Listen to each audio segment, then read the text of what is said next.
Well, in a lot of ways, this is predictable, and in a lot of ways, this shouldn't have unfolded the way it has.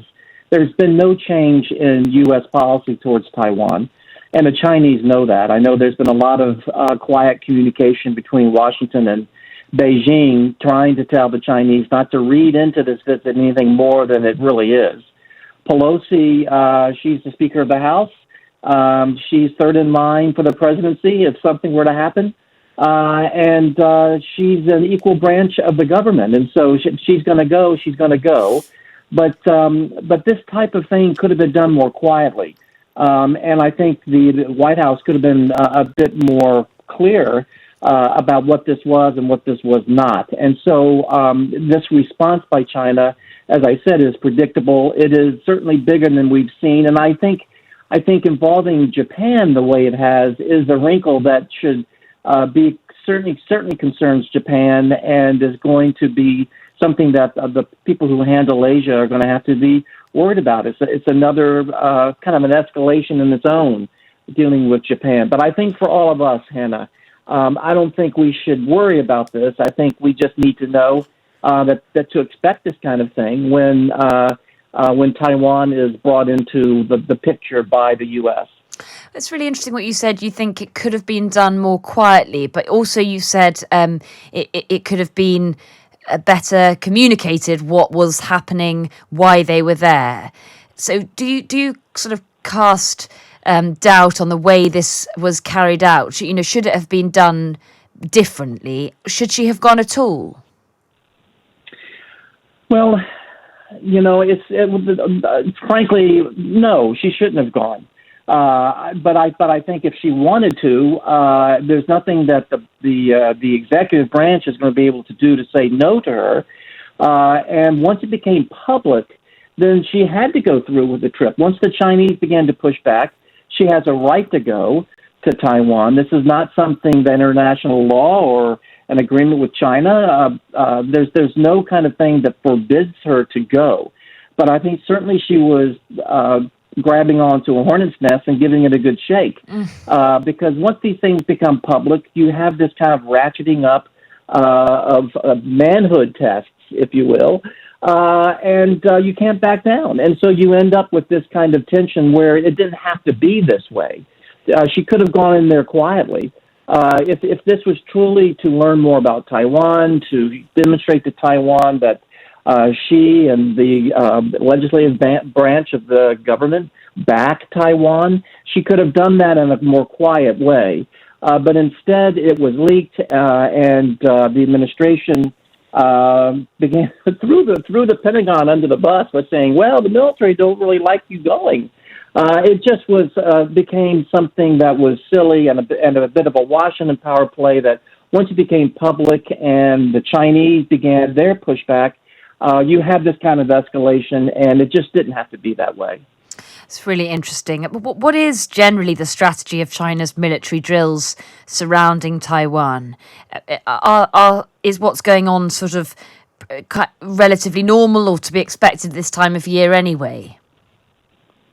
Well, it's not normal in terms of the size and what they're doing, but Chinese use of their military in terms of exercises has been going on for a long time in terms of signaling Taiwan, signaling the United States that they consider Taiwan a part of China, and telling the Taiwanese that we have the capability to completely surround you and blockade you if that's what we want to do. And they're showing military muscle that they didn't necessarily have years ago.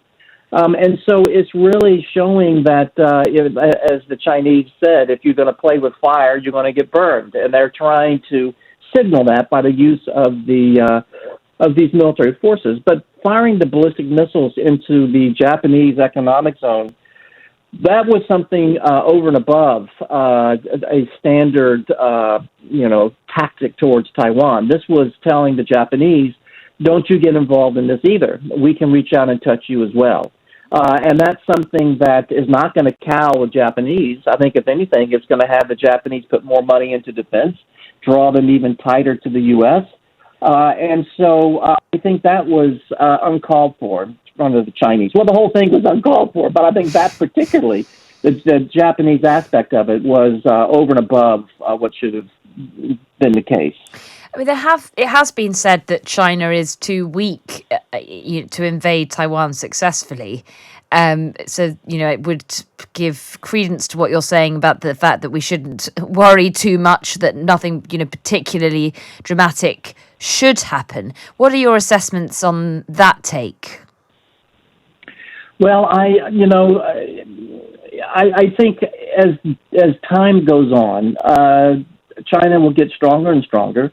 And they're pretty strong right now militarily. I think we need to say that up front. They are a major military power in the Pacific, certainly when compared to all the other nations that are there, other Asian nations.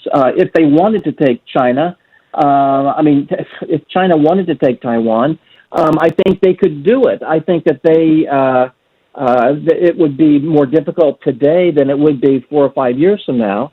And then amphibious operations are always dangerous if that's what they had in mind. But there's another aspect to this, too, and that is they don't necessarily have to take Taiwan in a military action. They could also slowly squeeze Taiwan by putting up a blockade, by taking a few of these small Taiwanese islands that are in the straits. I mean, there's an incrementalism that the Chinese could take that would certainly squeeze Taiwan to the point where they might have to sue for some type of arrangement with China, something more than they're doing now, and that is something that would be difficult for the United States to defend against. If it's an attack, that's one thing, but something that is a slow squeeze, an economic boycott, other ways to make life very difficult for Taiwan, that's something that's harder to defend against in terms of the United States or Japan. And that kind of tactic is certainly something China could do. There's been a lot of speculation around what might happen here since the invasion of Ukraine.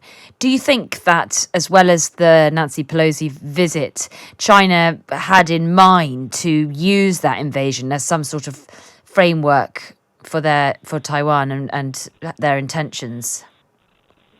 Well, I think certainly the Chinese are watching very carefully the U.S. assistance to Ukraine and seeing how much stomach we have and that the allies have to continue to support Ukraine. That will be a very important indicator, I think, to Beijing on what our assistance could be like to Taiwan. So, yeah, I think they are certainly looking closely at that. They're also looking at how difficult it has been for Russia to go into Ukraine. That Taiwan, if it were to have a similar military capability and similar warrior-like spirit that you see in Ukraine, that might give pause a bit to China to understand the military challenge it could be if they went into Taiwan. Taiwan and Ukraine, though, are very different in terms of land mass, in terms of people. It's an apples and oranges comparison, frankly.